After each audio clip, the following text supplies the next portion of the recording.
হরে কৃষ্ণ। চার জাতের ধর্ম পালনে ভিন্নতা কেন? নমস্কার, কৃষ্ণ টক্স বাংলা চ্যানেলে আপনাদের স্বাগতম। আজকের ভাবনা, ব্রাহ্মণ, ক্ষত্রিয়, বৈশ্য, শূদ্র, চার জাতের ধর্ম পালনে ভিন্নতা কেন? বন্ধুরা, ভিডিওটি স্কিপ না করে একদম সম্পূর্ণ শুনুন, কারণ এই আলোচনার মধ্যে এমন কিছু শাস্ত্রভিত্তিক সত্য রয়েছে যা আমাদের জীবনের অনেক ভুল ধারণা দূর করতে পারে। আর একটি কথা, ভিডিওটি ভালো লাগলে অবশ্যই লাইক ও সাবস্ক্রাইব করবেন। কমেন্টসে হরে কৃষ্ণ বা রাধে রাধে লিখে আপনার অনুভূতি জানাতে পারেন। সনাতন ধর্মে মানব সমাজকে ব্রাহ্মণ, ক্ষত্রিয়, বৈশ্য ও শূদ্র এই চারটি বর্ণে বিভক্ত করা হয়েছে। এটি কোনো মানুষের তৈরি সামাজিক বিভাজন নয়, বরং এর মূল ভিত্তি স্বয়ং ঈশ্বর। ভগবান শ্রীকৃষ্ণ শ্রীমদ্ভগবদ্গীতায় ৪র্থ অধ্যায় ১৩ নম্বর শ্লোকে অত্যন্ত স্পষ্টভাবে বলেছেন, চাতুর্বর্ণং ময়া সৃষ্টং গুণকর্ম বিভাগস, অর্থাৎ গুণ ও কর্মের ভিন্নতা অনুযায়ী আমি এই চার বর্ণের সৃষ্টি করেছি। এখানে লক্ষণীয় যে ভগবান কোথাও জন্মের কথা বলেননি, বরং মানুষের স্বভাবজাত গুণ এবং তার কাজের প্রকৃতির ওপর জোর দিয়েছেন। প্রতিটি মানুষের ভেতরেই সত্ত্ব, রজ এবং তম গুণের মিশ্রণ থাকে। যার মধ্যে যে গুণের আধিক্য বেশি তাকে সেই অনুযায়ী বর্ণে বিন্যস্ত করা হয়েছে, যাতে সমাজে বিশৃঙ্খলা তৈরি না হয়। যখন কোনো মানুষ তার স্বাভাবিক গুণের বিরুদ্ধে গিয়ে কাজ করতে চায়, তখনই জীবনে অশান্তি নেমে আসে। তাই প্রত্যেকের স্বভাব অনুযায়ী আলাদা আলাদা কর্তব্যের বিধান দেওয়া হয়েছে। সুতরাং চার জাতের ধর্ম পালনে ভিন্নতার মূল কারণ হল মানুষের ভেতরের জন্মগত গুণ নয়, বরং তার অর্জিত গুণ এবং স্বাভাবিক কর্মদক্ষতা। প্রিয় শ্রোতাবৃন্দ, মূল আলোচনার গভীরে প্রবেশের আগে আপনাদের কাছে আমাদের একটি বিশেষ অনুরোধ রয়েছে।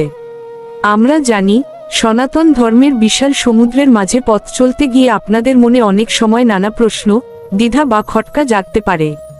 হয়তো কোনো একটি শাস্ত্রীয় বিষয়ের ব্যাখ্যা আপনার কাছে পরিষ্কার নয়, কিংবা কোনো প্রচলিত প্রথা নিয়ে আপনার মনে সংশয় রয়েছে। আমরা চাই আমাদের এই কৃষ্ণ টক্স বাংলা পরিবার কেবল একটি আলোচনার মাধ্যম না হয়ে আপনাদের সমস্যার সমাধানের পথ হয়ে উঠুক। তাই আপনাদের মনে যদি সনাতন ধর্ম নিয়ে কোনো প্রশ্ন থাকে, তবে নির্দ্বিধায় আমাদের কমেন্ট বক্সে লিখে জানান। আপনাদের সেই প্রশ্ন যদি আমাদের নজরে আসে, তবে প্রতিদিন রাত ৮টার বিশেষ আলোচনায় আমরা সেই বিষয়টি নিয়ে বিস্তারিত শাস্ত্রীয় বিশ্লেষণ করার চেষ্টা করব। আপনার একটি প্রশ্ন হয়তো আরও হাজারো মানুষের মনের অন্ধকার দূর করতে সাহায্য করবে। তাই মনে রাখবেন, আপনার মনের জিজ্ঞাসাই হতে পারে আমাদের আগামী দিনের আলোচনার মূল বিষয়। বন্ধুরা, একটি অত্যন্ত গভীর শাস্ত্রীয় সত্য হল, এই ব্রাহ্মণ, ক্ষত্রিয়, বৈশ্য ও শূদ্র আমাদের প্রত্যেকের শরীরের ভেতরেই বিরাজ করে। ভগবান শ্রীকৃষ্ণ গীতায় বলেছেন, গুণকর্ম বিভাগস, অর্থাৎ গুণ ও কর্মই আসল। আমাদের এই দেহ হল ভগবানের মন্দির, আর আমাদের প্রতিটি কাজে এক একটি বর্ণের প্রকাশ। যখন আপনি ঈশ্বর চিন্তায় মগ্ন থাকেন বা সত্য কথা বলেন, তখন আপনি আপনার ভেতরের ব্রাহ্মণ সত্তাকে জাগ্রত করেন। যখন আপনি অন্যায়ের প্রতিবাদ করেন বা পরিবারকে রক্ষা করতে রুখে দাঁড়ান, তখন আপনার ভেতর জেগে ওঠে ক্ষত্রিয় তেজ। যখন আপনি জীবনধারণের জন্য কঠোর পরিশ্রম বা ব্যবসা বাণিজ্য করেন, তখন আপনি পালন করেন বৈশ্য ধর্ম। আর যখন আপনি অহংকার ত্যাগ করে আর্তের সেবা করেন, তখন আপনি হয়ে ওঠেন প্রকৃত শূদ্র বা পরম সেবক। সুতরাং আমরা কেউ কেবল একটি নির্দিষ্ট জাতে সীমাবদ্ধ নই। আমাদের প্রত্যেকের ভেতরেই এই চারটি গুণ বিদ্যমান। এই সত্যটি উপলব্ধি করে নিজ নিজ কর্তব্য পালন করাই হল প্রকৃত ধর্ম। প্রিয় বন্ধুরা, এখন একটি অত্যন্ত গুরুত্বপূর্ণ এবং সময়ের দাবি অনুযায়ী একটি প্রশ্ন আমাদের মনে জাগতে পারে। শাস্ত্র মতে আমরা সবাই যদি একই আদি পিতা মাতার সন্তান হই, তবে আমাদের নিয়মগুলো কেন আলাদা হবে? শ্রীমদ্ভাগবত এবং বিভিন্ন পুরাণ অনুযায়ী এই মানবজাতির আদি পিতা হলেন স্বয়ম্ভুব মনু এবং আদি মাতা হলেন শতরূপা। সেই হিসেবে আমরা সবাই মানুষ বা মনুর সন্তান। আমাদের শরীরে একই রক্ত, আমাদের আত্মা একই পরমেশ্বরের অংশ। তবে কেন আজ একবিংশ শতাব্দীতে দাঁড়িয়েও শ্রাদ্ধ বা অশৌচ পালনে কারো 11 দিন, কারো 15 দিন কিংবা কারো 31 দিন সময় লাগবে? কেন এই বিভাজন? অনেকেই হয়তো বলবেন, প্রাচীনকালে কর্মের ভিন্নতার কারণে সময়ের এই পার্থক্য করা হয়েছিল। কিন্তু বর্তমান যুগে দাঁড়িয়ে আমরা যদি গভীরভাবে চিন্তা করি এবং শ্রীকৃষ্ণের ভক্তিভাবকে প্রাধান্য দেই, তবে দেখা যায় এই ভিন্নতা অনেক সময় সমাজে দূরত্বের সৃষ্টি করছে।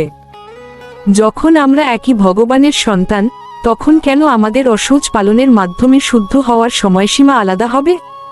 ভক্তি শাস্ত্রের নিরিখে বিচার করলে দেখা যায় ভগবানের কাছে পৌঁছাতে কোনো বর্ণের জন্য আলাদা সময় লাগে না। নাম সংকীর্তন বা ভক্তির আরাধনায় সবাই সমানভাবে শুদ্ধ হতে পারে। তাই আজকের এই বিশেষ আলোচনায় আমরা একটি শাস্ত্রীয় ঐক্যের ডাক দিতে চাই। অনেক বিদগ্ধ পণ্ডিত এবং ভক্তিবাদী মহাজনরা মনে করেন, যেহেতু আমরা সকলেই এখন শ্রীকৃষ্ণের চরণে শরণাগত এবং কলিযুগে মানুষের পরমায়ু ও কর্মের ধরন বদলেছে, তাই অসহজ পালনের এই দীর্ঘ সময়সীমা কমিয়ে সকলের জন্যই 11 দিন করা অত্যন্ত যুক্তিসঙ্গত এবং শাস্ত্রীয় সাম্যের পরিচায়ক। এটি কোনো শাস্ত্র লঙ্ঘন নয়, বরং শাস্ত্রের মূল নির্যাস অর্থাৎ সাম্য এবং শুদ্ধি কে সবার জন্য সমানভাবে সুনিশ্চিত করা। যখন একজন ব্রাহ্মণ 11 দিনে শুদ্ধ হয়ে দেবকার্যে অংশ নিতে পারেন, তবে একজন বৈশ্য বা শূদ্র কেন পারবেন না? তাদের হৃদয়েও তো একই ভগবানের নাম রয়েছে। ভক্তি শাস্ত্রে বলা হয়েছে, ভক্তি যার হৃদয় আছে সে চণ্ডাল হলেও দ্বিজের চেয়েও শ্রেষ্ঠ। সুতরাং হৃদয়ের পবিত্রতা যদি প্রধান হয়, তবে বাহ্যিক দিন গণনার এই পার্থক্য ঘুচিয়ে ফেলার সময় এসেছে। আমাদের লক্ষ্য হওয়া উচিত সমাজকে খণ্ডিত করা নয়, বরং সকলকে একই নিয়মের অধীনে এনে একটি শক্তিশালী এবং ঐক্যবদ্ধ সনাতন সমাজ গঠন করা। এই বিশ্বব্রহ্মাণ্ডের বৈচিত্র্যকে আমরা সম্মান করি, কিন্তু সেই বৈচিত্র্য যেন কখনো বৈষম্যের কারণ না হয়। একটি বৃক্ষের যেমন মূল, কাণ্ড বা ফল প্রত্যেকটির গুরুত্ব সমান, তেমনি সমাজের প্রতিটি মানুষের ধর্মীয় অধিকারও হওয়া উচিত সমান। একজনের ধর্ম যদি অন্যের চেয়ে সহজ বা কঠিন হয়, তবে সেখানে ভারসাম্য বিঘ্নিত হয়। বর্তমান সময়ের দাবি হল, এক পিতা মাতার সন্তান হিসেবে আমরা সবাই একই নিয়মে অসহজ পালন করব এবং 11 দিনেই পূর্ণ শুদ্ধ হয়ে ভগবানের সেবায় আত্মনিয়োগ করব। এতে সমাজের শৃঙ্খলা যেমন বজায় থাকবে, তেমনি মানুষের মনে পারস্পরিক শ্রদ্ধাবোধ আরও বৃদ্ধি পাবে। মূল কথা, আমরা সবাই মনু ও শতরূপার সন্তান এবং শ্রীকৃষ্ণের পরম ভক্ত। তাই শ্রাদ্ধ বা অসহজ বিধিতে দিনের এই পার্থক্য ঘুচিয়ে সকলের জন্য 11 দিনের বিধান গ্রহণ করা বর্তমান সময়ের সবচাইতে বড় ধর্মীয় ঐক্য ও সংস্কার। বর্তমান সময়ে আমরা প্রায়ই বর্ণব্যবস্থাকে ভুলভাবে ব্যাখ্যা করি এবং উঁচু নিচু ভেদাভেদ তৈরি করি। কিন্তু শাস্ত্রের প্রকৃত সত্য হল, আত্মার দৃষ্টিতে আমরা সকলেই সমান, কারণ প্রতিটি জীবই পরমাত্মা শ্রীকৃষ্ণের অংশ। এই জাতের বা বর্ণের ভিন্নতা কেবল আমাদের জাগতিক কর্তব্যের জন্য, আধ্যাত্মিক অধিকারের জন্য নয়। ভক্তির পথে চণ্ডালও শ্রেষ্ঠ হতে পারে যদি তার হৃদয়ে কৃষ্ণের প্রতি ভালোবাসা থাকে। ভগবান কেবল দেখেন মানুষের ভক্তি এবং সে কতটুকু নিষ্ঠার সাথে তার অর্পিত কর্তব্য বা স্বধর্ম পালন করছে। নিজের জন্য নির্ধারিত শাস্ত্রীয় পথ অনুসরণ করাই হল প্রকৃত শান্তি ও মুক্তির পথ। জাগতিক কর্তব্য বা কর্মে ভিন্নতা থাকলেও আধ্যাত্মিকভাবে আমরা সবাই এক পরম পিতার সন্তান, আর এই সত্যটি উপলব্ধি করাই হল 4 জাতের ধর্মের মূল শিক্ষা। আজকের এই গুরুত্বপূর্ণ ও শিক্ষামূলক আলোচনাটি শোনার জন্য আপনাদের অসংখ্য ধন্যবাদ।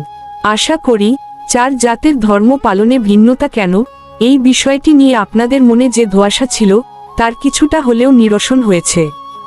ভগবান শ্রীকৃষ্ণ আমাদের সকলকে নিজ নিজ কর্তব্য সঠিকভাবে পালন করার শক্তি দিন এবং জীবনে সত্যিকারের জ্ঞান ও শান্তি দান করুন। আবারও দেখা হবে নতুন কোনো শাস্ত্রভিত্তিক আলোচনায়। সকলেই ভগবান শ্রীকৃষ্ণের চেতনায় থাকুন এবং কৃষ্ণভাবনায় জীবন গড়ে তুলুন। এতক্ষণ ভিডিওটির তত্ত্বাবধানে ছিলেন শ্রী মিলন দেবনাথ। হরে কৃষ্ণ।